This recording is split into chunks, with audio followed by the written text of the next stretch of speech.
I feel like it's a glare All on my right. glasses. Yes, Hey. glare on the glasses. Happy Tuesday. It's the Connected Corner and it's Tuesday. Woo. Kiana, you know what I want to say? I'm What? excited. I'm so I'm excited. excited. I'm so We excited. love that. We love that. Thanks to Kevin Hart. Big up to Kevin Hart with the Yes. so excited. I'm so excited. Yeah, I still say it. It's like still one of my favorite things to say. I think Mine I'm too. stuck with it. It's just I don't know, it makes me laugh and smile every time I do it. Mine too. And so it is an amazing Tuesday at the Connected Corner. We are so just excited to have everybody here. And regardless if you're catching us on the replay or you're live with us on this night, we want to hear from you. I'm your girl, Tori Rose. And who do I have with me? The amazing Kiana B. Jones. Kiana B. Jones. And we Yeah. are the Connected Corner where you're going to get news and resources you can actually Use. boom, boom, boom. Boop, And boop. so, you know what, Key? I'm turning Like, into like a TikTok mom because all I do is watch TikTok videos oh with my my son. goodness. And so I can't just have a conversation. I'd be like, boom, boom, bada boom, Boom, boom, boom. boom. Guys, tell us, what is your favorite TikTok video? Do you know anything about it? Have you tried to figure out how to do the dances yet? Let us know what your favorite TikTok video is. And if during this holiday season, your young people have convinced you to talk, tick, tock, tick, and tock, tick, tick, and tock, let us know. I tried one and it got denied because of the music. Like I didn't know that it was preset songs. So I'm like, well, these people are using music. And then I found showing my age. And then I found it was like, oh, it's ones that are already like deemed like you can use. And so I like saved a bunch of them, but I haven't gone back yet. Like, Yeah. so I'm trying to get my life back in order and then I'm going to put some time in it for some TikToks. I think Listen, it's a good 2021 is your downtime. year. 2021 is Yeah. your year. So we have an amazing guest today. I'm Yes, we excited to do. talk to this wonderful young lady to hear what she has going on. But before we do, I think there's some housekeeping things we want to do first, right? So we want to give a shout out to Nicotine Media. We Yes. are not in the studio tonight, as you guys can tell, but guess what? That's none of your business. We're always somewhere in this here pandemic. And so we are just forever grateful for our producer and our Nick of Time Media family. So Yeah. shout out to them. How can we follow them, Key? You can follow Nicotine Media on Instagram at Nicotine Media, also Nicotine Entertainment, and YouTube. So you can go to Nicotine Media YouTube and you'll find all the other shows on the platform and you'll find us there too, the Connected You'll Corner. find the Connected Corner right there. And you know, I Okay. love the Connected Corner because we are spelled so phonetically. It is truly the Connected Connected. Corner. There Yeah. are no like hidden syllables or letters. There's no silent Z's. There's We no didn't spell it with a connected K. with a K. Exactly. And so find us and follow us at the Connected Corner on Instagram, on IG, Facebook, YouTube, coming to a dialogue near you. That's Yes. my Okay. commercial. All right. Who else are we shouting out today? And so I wanted to also shout out that I don't know if it's a shout out, but to bring awareness that today is World AIDS Day. December 1st is World AIDS Day. And so the theme for 2020 observance is ending the HIV AIDS epidemic, resilience and impact. That Ew. is the theme now. And so although I know, now people are more concerned with their COVID results, we Mm-hmm. still want people to go out and make sure that they are continuing to get tested for HIV as well. Yes. And HIV is not a death sentence. I know years ago, I'm just going to be honest, I was 19 when I had my first HIV and AIDS test. And I remember crying and thinking, oh my God, what if I have it? I'm just going to die. And I'd only been with one person and we were protected, but it Mhm. still was extremely scary to me. It was like, "Ugh," you know? And so I want to give a shout out to the scientific world and just to just people in general, that the stigma has moved forward so much, that we understand that HIV is just that, it's a virus, and that people live very well, meaningful, and lucrative lives. I thank God that I was negative. I thank God that I have continued to be negative. And if you were raised in a Black family like mine, you prayed to be negative on everything, right? Because having sex meant you couldn't sit on the toilet in your grandmama's Right, house, right. that type of thing. And so, we just have moved so much further than those stigmas and the ignorances Yeah. that kind of swirled around certain things. So shout out to Hmm. people who are living with HIV. We thank you for just being bold and courageous, for those friends and people we know who have it, who are advocates, who have spoken openly. Get your test Hmm. done. Get it done. Yeah. Know your status. It's important.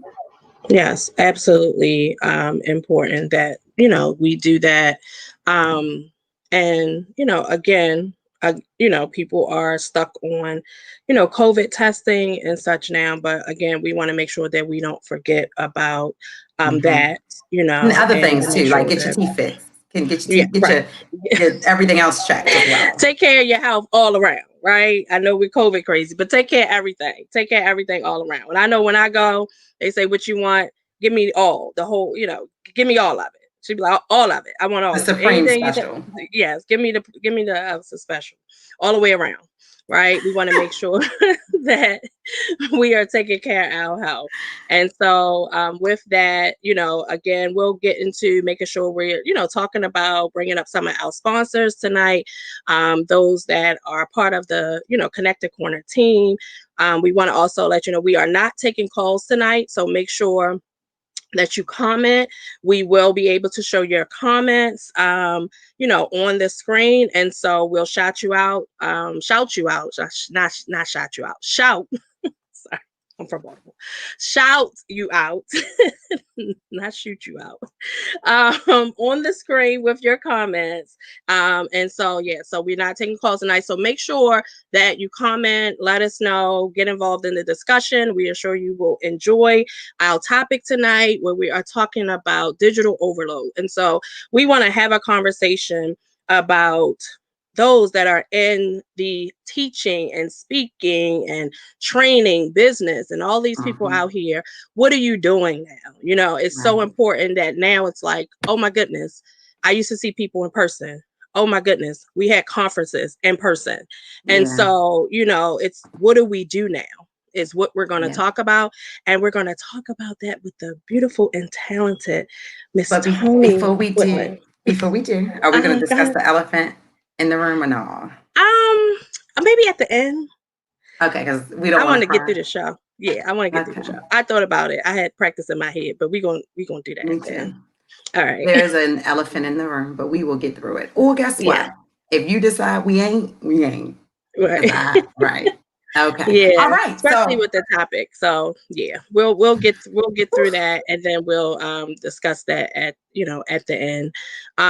Especially to all our educators and all of those that will be a part of the discussion today.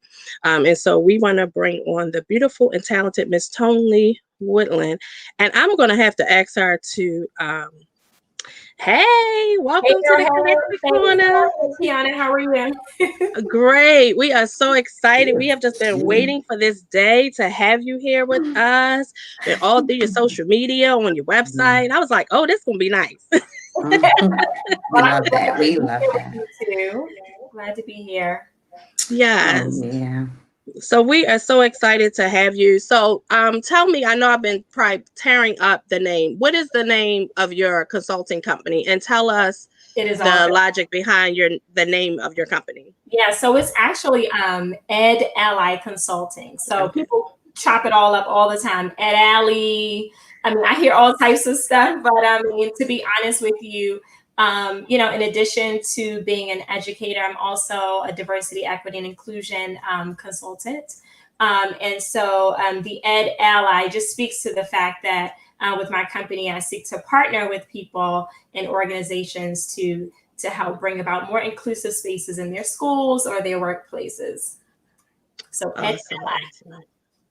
And I was one because I was one of those people. I was saying Adelie. I said, well, she's an education. The ED is for ed for education, Mhm. and I just said ed and then Allie, but I was saying Allie instead of ally. But I was like, okay, we're gonna get it all straightened out. It's all good. Thank you for sharing that. And you already know me. I was like, ask her how to say it. Ask her how to say it. And so, Tony, it is a pleasure to see you and to have you on the platform. Welcome to the Connected Corner. I have not seen you in person since I think Park Heights. We were at one of the what was a creative, Creative you City. know. Yeah, I actually serve on their board as the vice president of their board. But yeah, we were there at an event. Wonderful. At an event almost 2 years ago. And so you have to forgive me, my brain is mushy after post campaign stuff now, pre COVID, all of that, and during COVID. My brain is Mhm. like, what? So it's amazing to see you. Let me ask you a quick question. What is the difference between being an educator and a teacher? Oh my God. I actually love that question because I was writing a proposal today. And anyway, that's a whole different story. But yeah, so let me, from my perspective, like when you use the words educator and learner, like it really speaks to action, right? So I think of like that verb being in the educator part. And you can say the same is true for teaching, but to me, it just feels very different. There is an intentionality around using that word educator. And honestly, for me, it seems to be more inclusive, right? Mhm. Because when you hear the word teacher, you think of, a classroom teacher versus with an educator, anyone who, shares knowledge or helps to inspire someone to grow is an educator. So that word also, for me, is more inclusive. I love it. How about you, Key? Do you look at educator and teacher in a similar way? Yeah, and I was could y'all see me like shaking my head? I was smiling and shaking my head. But for me, I start and selfishly, I guess, or whatever, I started using the word educator more. One, when somebody made that part of, coining me as the educated entrepreneur, but I also, when I came out of the classroom, I felt like, Yeah. well, I'm not in the classroom anymore. So I don't, get the feel good of, oh, you being a teacher and you're molding young minds and, all of that people get. And I felt like, wow, but I'm still teaching people, whether I'm teaching adults, whether I'm training people, if I'm, if Mhm. I'm a manager, So true. supervisor. So then going back into corporate, America will really higher ed. And contracts and stuff. And then my staff was then, now I'm coming out of teaching, I'm going back to this other world. And then they were like, when you talk, you teach. Yeah. So it's like I couldn't get away from teaching. And so then it was like this aha moment that I didn't have to be in the classroom, teaching and in high school. I was teaching high school math to actually be a teacher. Yeah. And so that point I said, okay, well, I'm more than a teacher, I'm an educator. Yeah. I educate people, on a number of different things. If it's at the job, I'm educating my staff. If it's in the business, I'm educating, my tax clients and my nonprofit clients. And so I definitely like, now more broadly using the word educator. Yes. I Yeah. love it. I love it. When did you realize, Tony, that you had a passion to move people forward? Oh my gosh. You know what? Are you taught? Do you mean? Well, I have two different stories. So, in terms of young people, right? In terms of my journey into the classroom, I think my story might be a typical educator story. Like thinking back to those teachers. Shout out to Pimlico Elementary on Pimlico Road, Park Heights. Okay, but I think back to my seriously my teachers at my school from my earliest memories of education. And they just really instilled in me just like the power of striving for excellence and being the best that I can be and not settling for less and not worrying about what's going on in your environment, but, rising above and then reaching back to pull up. And so, that really had a lasting impact on me. So I knew that I had to go, and basically pay it forward and do the same thing. And so that's why I got into the field of education initially. But when I think about moving adult people forward, right? when I became a classroom teacher, and to be honest with you, I started out teaching in Baltimore City Public Schools. And I think about when I started in the system, there were lots of efforts to close the, the teacher shortage gap, right? Mm-hmm. And so, I mean, they were flying in teachers from all over. I mean, teachers were coming in from the Philippines, teachers were coming in from all over the United States as well through alternative certification programs. And these programs do, a great job of helping to quickly prepare folks to enter the classroom. But what I also saw was that you had people coming into Baltimore City Public Schools in a predominantly Black city, predominantly Black district, teaching predominantly Black children. And there was, a cultural competency gap there. And so for me, in terms of like moving adult people forward, it didn't take long for me to recognize that there was a need to mentor these teachers, right? Not in terms of the content, because, most people can, learn elementary math, for example, or middle school math and learn how to, show it up on a board. That wasn't, what I needed to do. But what I did need to do was to help educators see, all right, well, when so-and-so is over here acting up, right? That's just a symptom. That's not the problem. So let's not be quick to, write out those office referrals or put kids out of classrooms and things like that. So I started mentoring teachers actually very early on in my career, even when I was a brand new teacher. And a lot of it had to do with cultural competency. And then it, of course, over the years, evolved into other things around curriculum. But I had to start with, like, how do you reach our children, Wow. I'm gonna let Kiana speak because whatever I say next could be detrimental. You better start. Wow. Wow. I definitely commend you, and I like the fact of someone coming from the classroom, having been a principal, being in that education arena throughout Baltimore, and now being able to help those that are now there. And so, as we all have been in the classroom, when you were speaking about those coming from the Philippines, I'm trying to choose my words wisely too right now. Okay. Teachers and things coming from the Philippines, and this recruitment of those that were not only from Baltimore, not from Maryland, but from everywhere else. I was in Baltimore County, and I know we had an influx of teachers, not just from the Philippines, but like Connecticut and New York. And I'm thinking to myself, I went to Coppin, it's deemed historically as a teacher's college. We have Morgan. We have all these wonderful institutions right here in Maryland producing educators, right? Uh-huh. And I'm thinking, we really got to go recruit outside of Maryland, for teachers. And to me, when you do that, and it's not saying that you can't come into an environment, you can't be culturally sensitive, or just, being Black and teaching Black students don't make you culturally sensitive to what is happening, because then you now have to be culturally sensitive to the demographics in the area where you are. Yeah. And so, with that and doing that, and then not providing then the training and the education for those teachers you now recruited, because now, not only in some cases do you have cultural, insensitivity to race and the ethnicity, but now you have cultural insensitivity to where we come from. Mm-hmm. And not understanding that. And so we definitely need those consultants and those people such as yourself to go into these, education systems and help, because sometimes people are so close to it, and we know as classroom teachers, teachers are just drowning in it. Yes. And so we need that. We need people coming in. We need the training. We need the education and diversity. Again, it's across the board. It's not just whether you're a Black student with a white teacher or vice versa. There are cultural insensitivities across the board.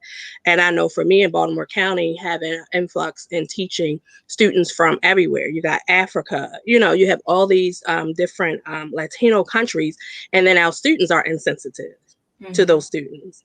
Yeah. And so across the board, we are failing when it comes to diversity here in the United States of the Americas. Yeah, Americas. Americas. Americas. So Yes. there is a cognitive dissonance that it reigns so true, right? So Baltimore is a city, true, but we have a town mentality.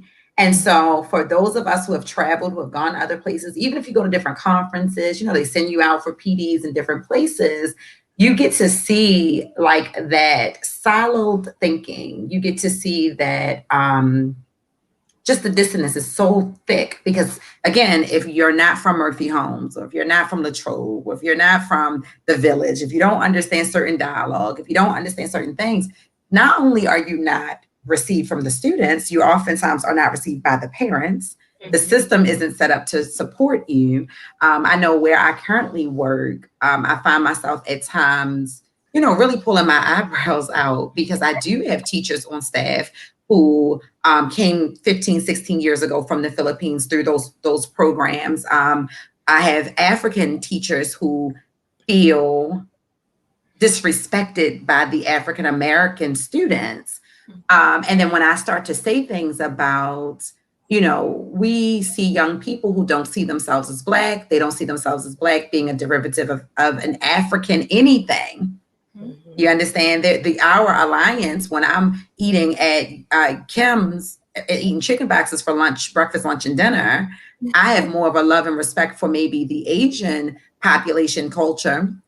And I'll call those Asian women at the Chinese place Ma, which we've all talked about, we've all heard, before I can see myself even relating to this African male teacher, right? The harmony and the unity and the respect is not often there. So how do we as adults not take it personal? I literally almost lost my job. I know I did because I almost said, don't be butthurt. I caught myself. It didn't come out, but it was there. It was on my tongue because I was so angry listening to some dialogue one day. And I was like, oh my God, don't be butthurt. You're the adult. And I was like, Tori, you can't say butthurt.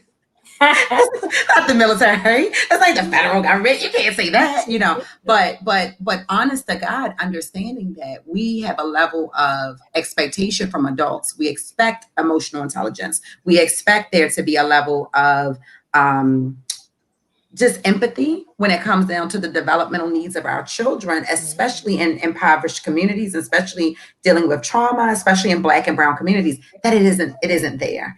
And so I'm a bounce this to Tony. There was a question in all of that. The question is, so given those factors, right? So given cultural incompetence, given the cognitive dissonance, given just the basic disconnect between the generations, how do you come in and bridge the gap? What do you do?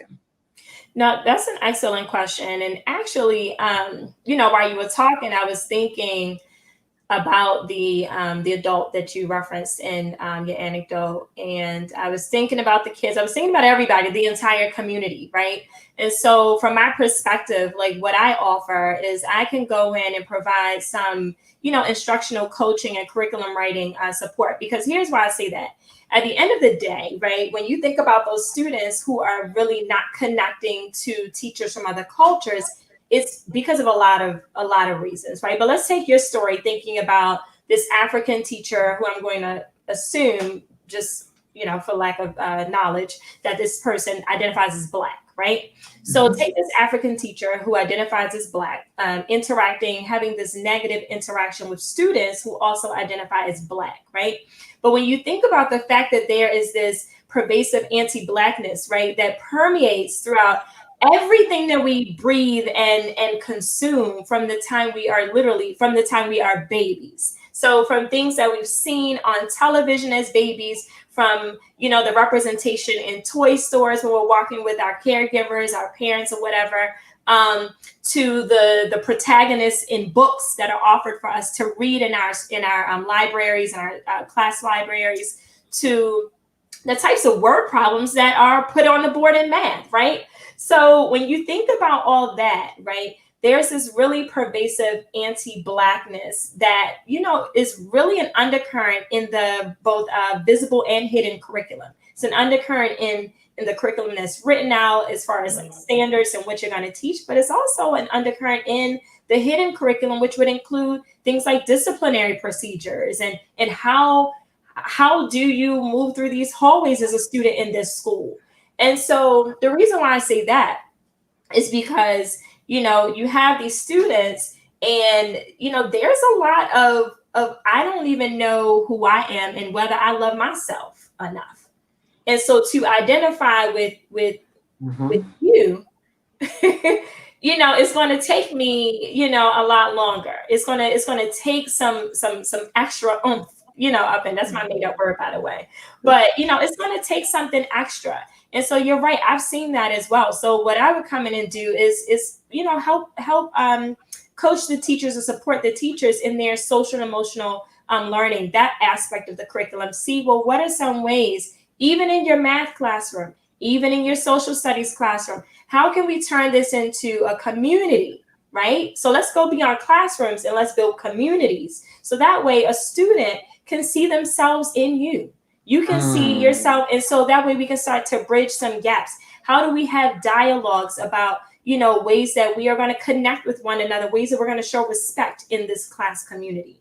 And so those are some of the ways that I work with educators, is like, how do you build community? And you do that, again, through very intentional curriculum writing. And again, I'm not just talking about standards and, what a student must know in terms of academic achievement. But again, I am talking about, well, how is it that we handle a microaggression? How is it that we call someone out or call someone in? How do we handle conflict, right?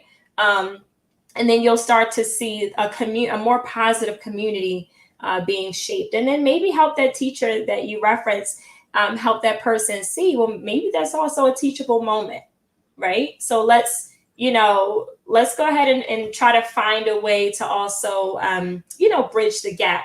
And of course, that person probably was butthurt, and I get it, right? But, we do, as educators, that is, unfortunately, that's part of our job. We do have to recognize that, we got to meet these kids where they are. And there's a, lack of experience. I mean, again, I think back to the images that I saw on television, honestly, about Africa were like the Feed the Children commercials and stuff. Mm-hmm. That was my experience. It wasn't, positively taught to me through my curriculum in school at all. The only thing I learned about Africa had to do with slavery.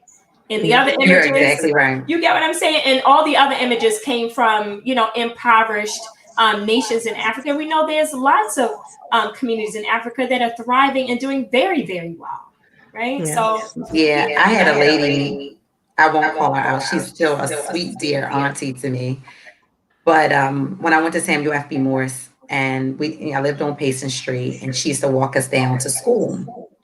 And this woman probably should not have had the ability to discipline me, but she popped me in my mouth, and I'll never forget. She popped me in my mouth. It was one of the few times in my life that anyone has ever popped me in my mouth. So I'll never forget it. And it was because I said the term African booty scratcher. Oh my goodness. And she was so offended. Mm-hmm. She was so offended. Born and raised in Baltimore. Family from America.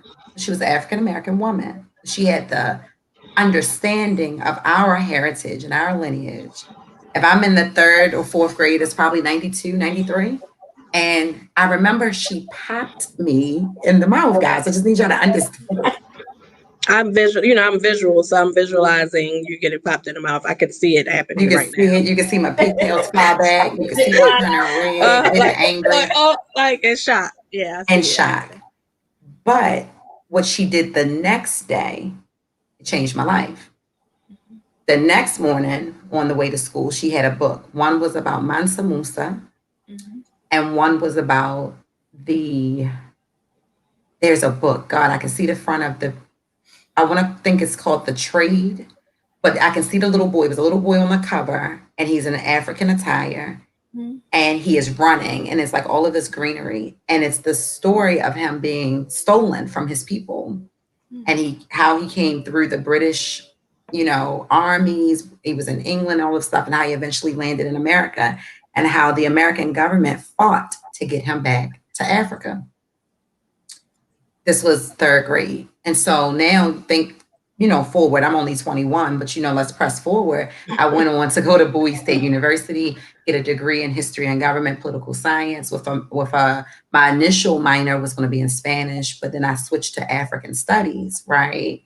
And I am who I am today because I was popped in the mouth for saying African booty scratcher. And then I was reinforced with the knowledge that corrected the stigma. And so to either of you, how do we correct the stigma? When we are looking at the digital divide, we see all of this chaos and confusion, even at the district level, all the way down to the households of our children. How do we correct it? Well, I'll go and then I'll let Tony go because I don't want to go after her because I'm sure whatever she's going to say is going to be profound. I've already experienced that. But I will say, I mean, just, what you're saying, definitely it's knowledge. Personally, for me as a parent at times, now that I guess I'm more woke, I felt bad. Like I felt like I should have did more for my children and teaching them what the school system didn't teach them. And so it was like, and I'm appropriately dressed. I didn't know we were going to, go into, into this, but this is, straight from the land. This is from Tanzania. And so, now having like that experience. Look, Tony, this is from China. Even though it looks very African. Right. But I was sitting here as y'all was talking. I was like, oh, I didn't know, we were going to get into this discussion. I would kind of try to wear some red for World AIDS Day, but, I went with this. And so, but like literally, I think educating is important. Some of the things that I know that I did for my children that I may not have gotten is reinforce that, you're Black is beautiful. You're beautiful. Like really own who you are, own being Black and proud, own advocating for yourself. For me, experiencing some of the cultural insensitivities and I mean, really prejudice growing up and going to Baltimore City schools. When I was in school, I went to Beechville Elementary in West Baltimore. And so Beechville at that time was, a little diverse. I had Asian and white students, classmates. And so just now looking back and seeing how we were treated differently, and how at times, like if I was talking, I was disrupting my Asian friend, or I was asking her for help, not that she was asking me for help. And so again, as a child at the time, it was just like, I just had an attitude. It was like, I wasn't talking, that's all you knew how to say. It wasn't me, she was asking me, but didn't want to hear it, and not until I was an adult working at one of the finer institutions here in Baltimore that I realized they are not smarter than me. Like it took getting educated, having college degrees, like going through all of this to understand you're not naturally smarter than me, and so those were the things that then I taught to my children. Like, don't believe the hype, don't believe it, it's not true. I don't care what your teachers say, I don't care what happened, it is not true. It is something that is put into us to make us feel inferior, and it is false. Like, I work with a number of people now that I can prove to you they are not smarter than me. Okay. It has been proven. We don't need to do any more research. The hypothesis has been proven. Okay. They are not smarter than me. But it took all of those years. And so I think, again, educating, exposure. My children have traveled, earlier in life than I have. They haven't quite been to Africa yet, but of course they are hounding me. We are going to go. I have been there twice. I can say my first time I cried after 3 days. I went to Ethiopia and it took 3 days. And then my colleagues and people that were there were like, don't do it, Kiana, don't do it, because they knew it was about to come. because they like, you always cry. Like, I guess we cry when we come. And so it was like, I couldn't believe I was there. And to Tony's point, it is not the things that we have been shown on TV. And so to experience that and to see how great we live in the motherland, it changed your life. It changed your life. It puts a pride, it puts a confidence in you. And I think our children knowing, like having that, it puts a confidence in you that nobody can then take away, because you don't feel like you came from somewhere that was less than. So I'm gonna throw it to you, Tony. How do we bridge the gap? What do we do? Yeah, I mean, my mind is probably always going to go to curriculum because that's my specialty. And again, that is very broad. It's not as narrow as, some folks may think. So I want to echo some points that Kiana made. I think that it is important to actively seek counter narratives, right? So when I think about the images that we've been shown, if we're talking about Africa, for example, then make sure that we show our children, images and let them read and tell them stories that will counter those other images. And I think it's important for our kids to read stories directly from, the people who they belong to. Right. So I know, for example, I'm homeschooling my daughter and we're reading a book right now called Amal Unbound. And it's about a Pakistani girl, right? Because I want her, there's a part of our curriculum, that we're working on that will actually foster positive identity, self-identity for her. And it's also important for her to recognize and appreciate, the complexities and the beauties of other people as well. And thinking back to that, because I do want to address this, but thinking back to that Asian stereotype, right? In terms of like the super smart Asian person, that stereotype, you're right. It not only does harm to our self-image, because there's always like this fight for the model minority, as we call it in the DEI world, who's the model minority, and typically, Asian Americans have been put up on that pedestal, but it also does a great deal of harm to them as well. I do want to make that known. It does a great deal of harm to them as well. And it boxes them in as only math people, super smart. And so then what happens when, they are outside of those boxes? So I wanted to definitely make that point. But yeah, Kiana, you hit the nail on the head. Counter narratives, reading stories directly from the people who own them is so important. And by reading, not just, visually on paper, but thinking about different forms of art, that we can expose our kids to. That's really good. We'll be sure to drop the name of the book in Amal Unbound by Ashia. What's the last name? Ashia Saeed.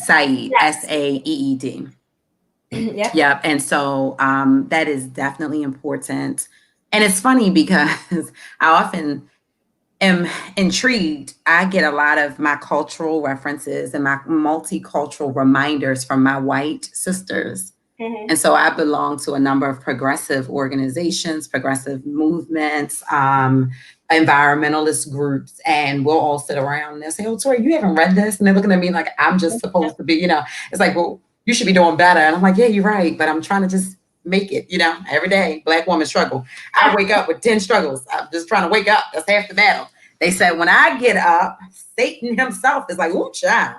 And so me getting up, it's like, hello, son. But anyway, so I have not read the book. It has come highly recommended and suggested that I do read it. I find myself reading other types of literature because I have a male, African-American male son.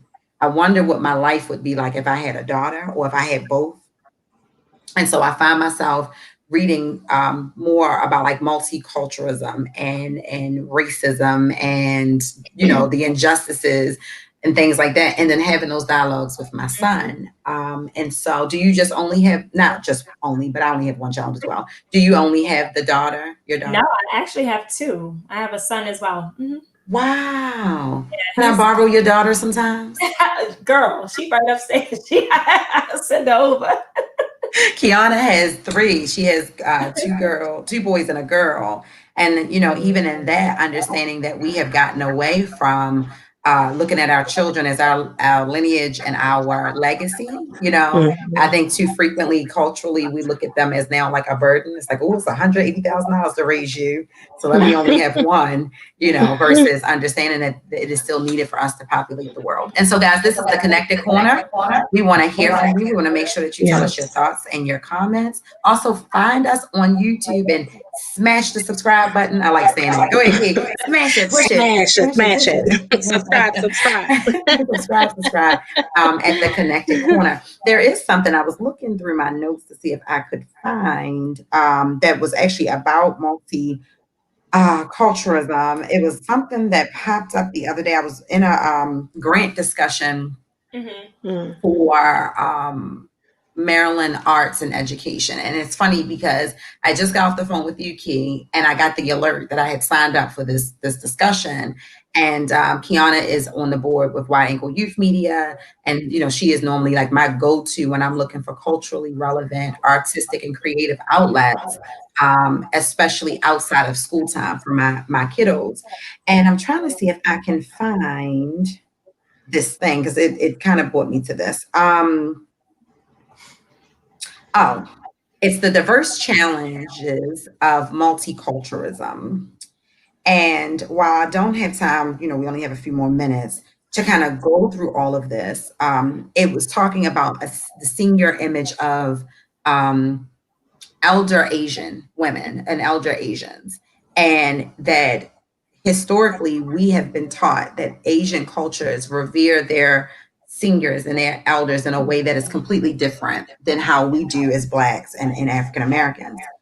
It goes on to talk about how there are certain incidents that are fictitious, and these fictitious incidents are then translated through medians to our children. So maybe in the word problem, if Jamal took 7 Amy's apples, which then not only victimizes Amy, it puts a negative and fictitious stereotype and light on Jamal. That the blend, what we are seeing today is teachers who encounter similar complex issues in their classrooms. The blend of ethnicities and value systems often place teachers in a cultural minefield.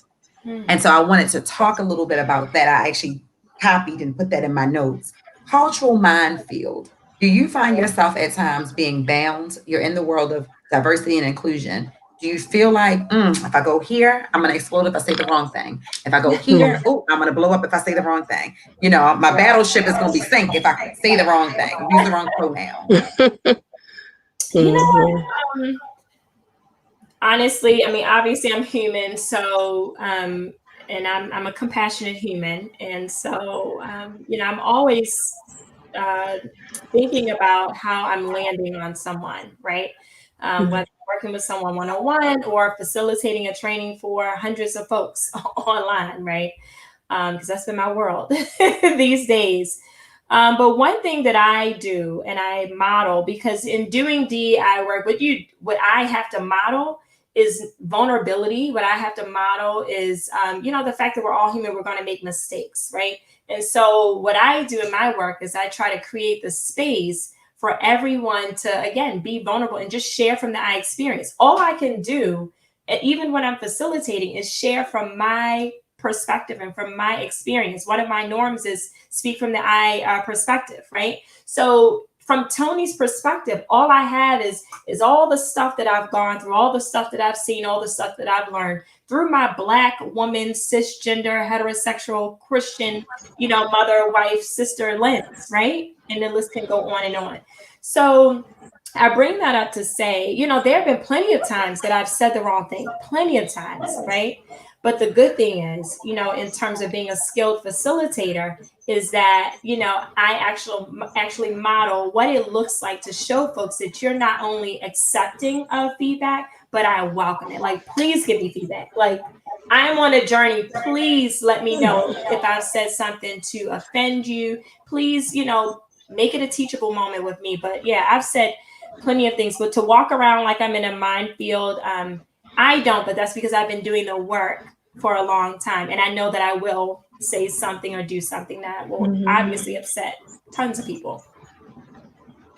Got it. So, Keon, I'm going to toss it to you. Do you think, while we are free, and we talk about this all the time, I refuse to polish up, if that makes any sense. And so anybody, I think, who meets me says, oh, she's very intelligent, but I refuse to polish up. I have to stay, and I will always stay at this place where, like today, a 14-year-old felt more comfortable reaching out to me than she did her teachers, her administrators. This will be me. I will not polish up, because polishing up at times can disconnect us, right, from the very people that we are gifted by God to serve. So, Keon, I'm going to ask you, being in the classroom, do you ever feel, had you ever felt boxed in? Like, if I go this way, go that way, I'm in a minefield. I might just explode to the wrong thing and hurt someone's feelings and that type of thing.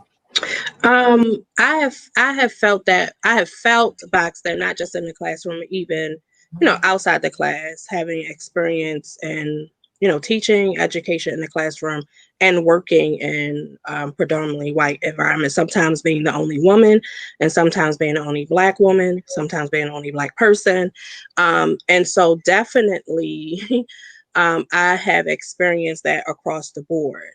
I would say, with my students, and kind of being in that classroom environment, more specifically when there's others in the room observing, because I develop a relationship with, my students very early on. And so that we understand what our communication looks like.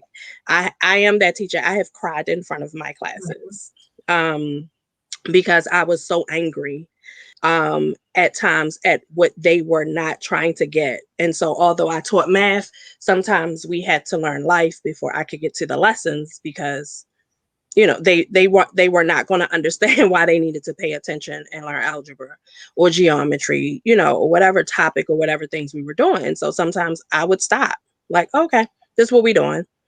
Let's talk about it.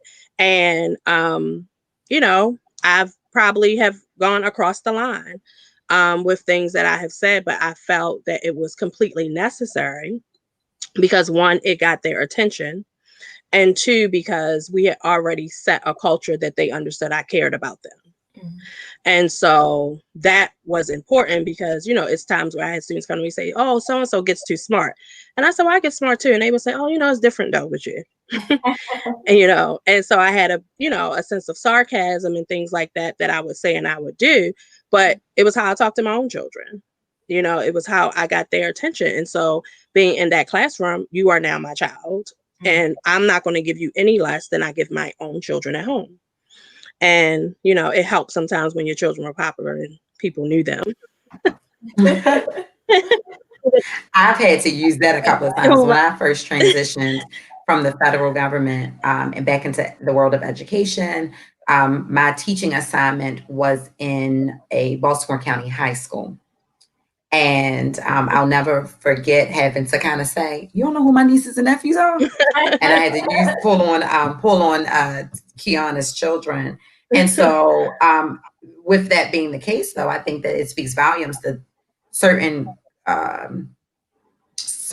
groups of individuals are more collective, right? I think there's this understanding that collectivism, it is more prominent in non-European or non-Caucasian environments, non-Black. Thank you. Because, I wasn't in my field. I was just trying not to, I got a little job. I like to go there virtually. But it's interesting because I have experience where you have been in the room, whether it be in the teacher's lounge, which we are forbade to go to, right? We just should not be there. But sometimes you have to walk in it to get a drink or get your food or something, right? Use the Right. restroom for whatever reason. Like, I gotta go in here.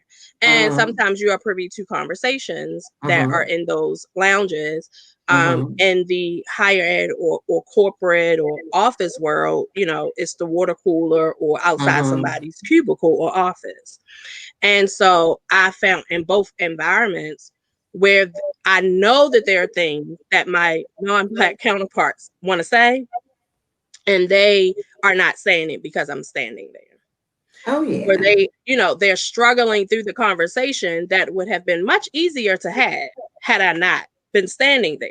Mhm. Mhm. And so you feel it, you see it, and sometimes I'll be the person say what you have to say. What were you gonna say? Say Mhm. it. Go Because hard, it's not, Jim. Jim, go yeah, it's hard. not Go hard, Jim. helping. It's not helping that you're stumbling now, because I Right. still know what it is that you want to say. And so Yeah. I've Right. definitely been in those environments where more so not I wasn't uncomfortable, but they were uncomfortable. And that's Right. so typical, though. I mean, just to be honest with you, when you think about characteristics of the dominant culture, of white culture, to be specific, there is this right to comfort, right, that they feel. And so, you know, in terms of not,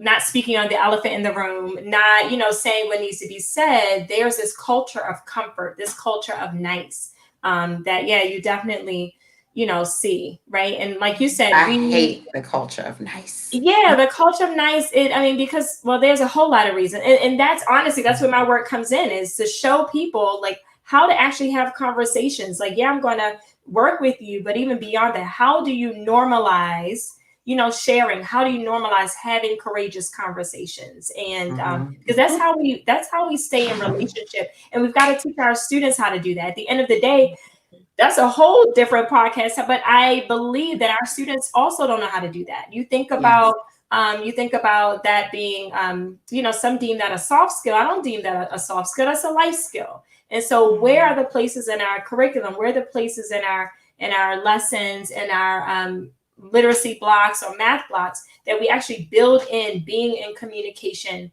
with one another? And I think that lots of people are doing an amazing job, especially recently, because we're seeing an uptick in SEL type of work being infused in the school day. But I mean, thinking about our beloved city, we need more and more of that. We need more folks, just normalizing being in conversation, because otherwise, what we're seeing, that's spilling both in our classrooms and outside of our schools' walls is a Mhm. result of not knowing what to do with the emotions that we naturally feel as human beings. So dig into that. We do have a couple of minutes where, I mean, the whole point was about digital communication and being bombarded. And sometimes some of us go to less is more, right? Because we're on the computers all day. I know my son has found himself kind of lumping and bumping with sixth grade. And now he's up to 9.5 hours a day on this computer. And some of the enrichment activities that we are now doing to supplement his education in the areas in which he is showing deficiency, they're still virtual, they're still online. Yeah. And so go into that a little. Key, if that's okay, can we steal a minute to kind of just Yeah, go I there? definitely want to go there and talk about what that landscapes look like for you now. With the virtual, they're learning virtually, you're meeting virtually. Now Mhm. people now, you have to do your trainings and all of those things. Hmm. Yeah. Hmm. Mhm. The Yeah, communication piece. all of it. I mean, when I think about, my hat just really goes off to teachers and folks who are still school based, because obviously this is my first year not being school based. Like, I made that decision pre-COVID. It just so happened that COVID happened and forced me to hit the ground running. Mhm. But what I'm hearing from teachers, from serving on a board and from working with educators all over, is that, yeah, they're like zoomed out. They're computered out, and so are the kids. And so what I think, I do hear people talking about more and more, is this need to be responsive to the needs in terms of wellness and wholeness of both educators and students and their families. And like, how do you balance that, especially when you're still thinking about, well, not just in public schools, in private schools too, parents are paying money, so they they want justification for like why they're paying their $30,000 a year for these schools in Baltimore. And so, there is, pressure to still meet certain benchmarks. Mm-hmm. And I think that, most folks in education recognize that there's a, more pressing need to tend to the social and emotional well-being of folks in the system, students, families, alike. And so, one thing that one piece of advice I try to give to teachers that I talk to is, try to, again, I do believe less is more, especially in these times. I think that this is a great opportunity to go deeper and not wider, right? I think there's a great opportunity to really show our students what they can do with social media, right? So since we have to learn virtually, I think about an organization I've attended some trainings with called the Social Institute. And so like that's their whole thing is working with young people to actually use social media for good. And so when I'm thinking about teachers designing lessons and, and unit plans and things like that, where are the opportunities for students to do some, independent learning, to go deeper and really explore their knowledge, construct their own knowledge and own it? There's an opportunity to reimagine education. And then how is it that they can communicate what they've learned with the rest of the world, right? Think about the implications for positive social change there. Showing our students that, yes, you can go on TikTok and make dances. That is a great way to have fun. Yes, you can go onto Instagram and like pictures. That's a great way to feel connected and engaged. And what you can also do is whatever it is you're interested in, because that's where I come in. I can show teachers how you can write a unit so that you craft a rubric around, students' interests. I want you to learn about this thing and share it with the world. What good can it do? And there's an opportunity to actually do that right now. And in terms of my training, that's why my big thing is finding ways to make folks feel connected and in community with each other. So it doesn't feel like another thing you have to sit through that you really want to turn your mind off for. It's challenging, but, I've been doing really, really good at it, I might add. And but that's something we're all thinking about. That's awesome. I definitely want to reach out to you to get some help and support from our school. I'm grateful that we are not a huge high school. We only have about 350 students. And we are faring better than the district average. So we just looked at some of the numbers this morning, and I was kind of running some things and trying to figure out like retention rates and things like that. And it looks like we're at about 78%, right? So that's across all 4 grades, where the district is somewhere between 70 and 71% for attendance, consecutive attendance, and consistent weekly attendance. And so Kiana will tell you, I've been, working very diligently with my team. We do wellness checks. We have a team that goes out and knocks on doors. We're making phone calls. I literally sent a written letter and mailed it to a parent's job the other day, because it's the integration of old methods and new methods. And it's in those intersections that we're going to see like parents who maybe never stepped up before, parents who are overwhelmed, actually understanding that I don't know about everybody else, but this here person is here to support you. I have been extremely vocal that I do not care about the grades. I care about the retention, because as long as we can retain your student, I know that they're safe. I know that they're supported. We can put my hands on them, my eyes on them. I know that they're eating. I do not care that they pass. I do not. I mean, personally, that is not my own standard. Now, if I were the principal, maybe my standard would be a little different, right? Because the focus is different. My focus is retaining our kiddos, supporting their families, making sure that the district is being held accountable for the things in which they are supposed to be providing the school, and making sure that we are meeting not only the social emotional needs, but the mental health needs as well of both students, staff, and parents. And so I need help, girl. That was a lot. That was a lot to say. I forgot I even do all that. I just was supposed to be telling these people I'd log on every day. They weren't supposed to know how to do work. But but yeah, I mean, I take it extremely serious. And now being someone who has years of training, years of operation management, education, and now in this role, I get to bring all of those things together and there are so many holes, Mhm. there's so many holes. And then the pandemic just was like, boo, put a big crater on top of, already a strained process and situation. So how can we find you? Anybody listening and want to get connected? How can we find you? Well, I do have a website, edallyconsulting.com. I'm also on IG, Ed Ally Consulting LLC. So it's EDALLY Consulting. I'm also on Facebook. So if you type in Ed Ally Consulting, you'll find me. Just shoot me a message. I would love, be honored to work with anyone, give some advice, provide support any way that I can. Awesome. I just realized that also means that most people, I ain't gonna say their names, Kiana, can't spell Allie. I love you, Key. I love you. I was like, Allie. Anyway, I digress. Kiana, how can we find There's an E in it. I tell people all the time, I'm a numbers person. I have an accounting degree, not English. You remember when I was trying to get you to teach English, and she was like, English? I was like, yeah, you could definitely do it. She was like, you agree in my papers? We gonna write them together? How we doing English? Right. I gotta read all of these. Math. Yeah, no.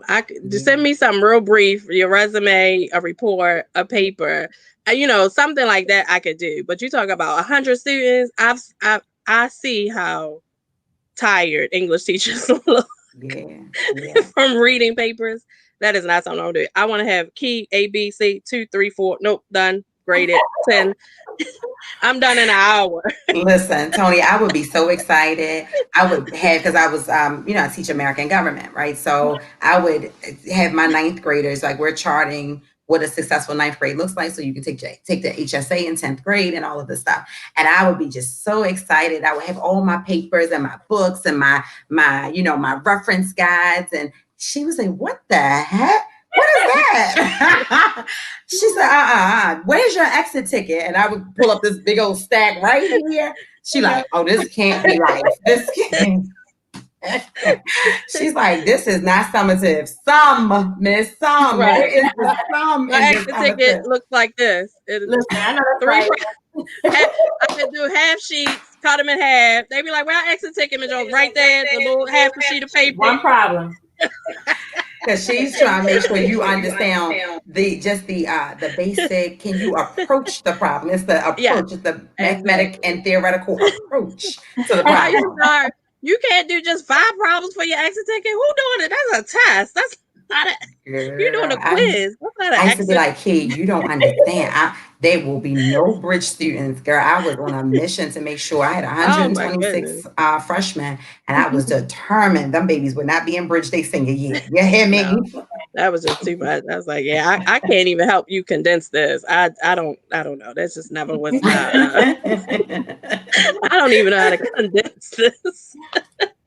Well, ladies, it's been fun. Key, tell us where to find you, Kiana B. Jones. You can find me, Kiana B. Jones, on IG, Facebook, Twitter, and LinkedIn.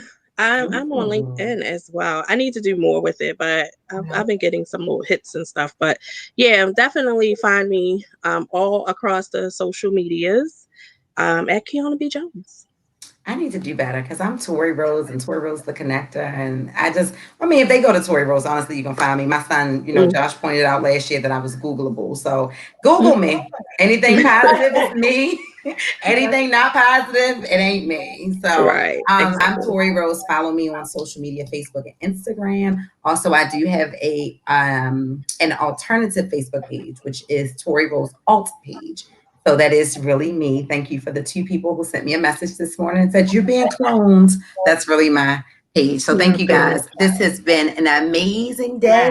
Tony, thank you so much. I look so forward to seeing you in person post-COVID. Yes. I'm very proud of you. I've been knowing you now for 20 years? I don't know how. When we only 20 years old, right? I know. Oh my goodness. And I want to give a shout out to Miss Jess who's watching, and Yolanda. Thank you so much, ladies, for sticking it out with us for this hour. We appreciate your comments, and thank you guys for just tuning in. We appreciate it. Key, you want to give us some final words? And now it's time to say goodbye. Yeah, say goodbye. And we want to, I want to also, and it'll drop in here. And so I want to do a shameless plug. I would like everyone to join me on December the 18th. My wonderful chapter, Mu Gamma Sigma, of the illustrious Sigma Gamma Rho Sorority Incorporated. And we are having a virtual sip and paint. And, of course, it's a fundraiser. We've been in these times trying to figure out how do we raise money? What do we do? We're, used to having things in person. So now we're going to the virtual events. And so it will be a virtual sip and paint. The cost is $35. That gets you all your supplies. Your supplies can be shipped to you.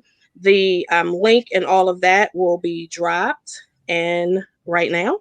And so you can go to bit.ly MGS Holiday Paint, and that will take you to the link. Again, you're going to get your supplies. You'll get a drink recipe. And so we'll have a mocktail and a cocktail.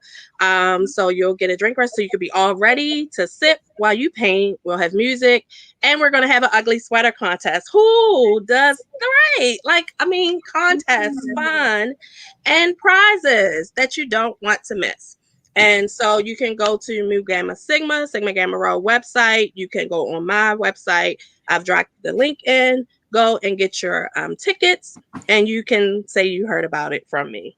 Hey. I'm actually going to buy mine today. I'm excited. I love stuff like this. I love sip and paint. Awesome. And I actually put my paintings out and everything. Mm-hmm. So yes, you do. We've seen them for years. All right. So, guys, it's been amazing. Thank you so much for Stella Walker's comment as well. This has been the Connected Corner, where you can get news and resources you can actually use. Thank you so much, guys. Meet us or beat us here. And if you're catching us on the replay, still drop your comments. We want to hear from you. Follow us at the Connected Corner on Facebook and Instagram, and find us on YouTube and smash the subscribe button. You can also watch us live on YouTube. Thank you, guys. Have an amazing night. As I do my British wave. Good night. You've been watching The Crown. The Crown. Thank you, everyone. Have an amazing night. Peace.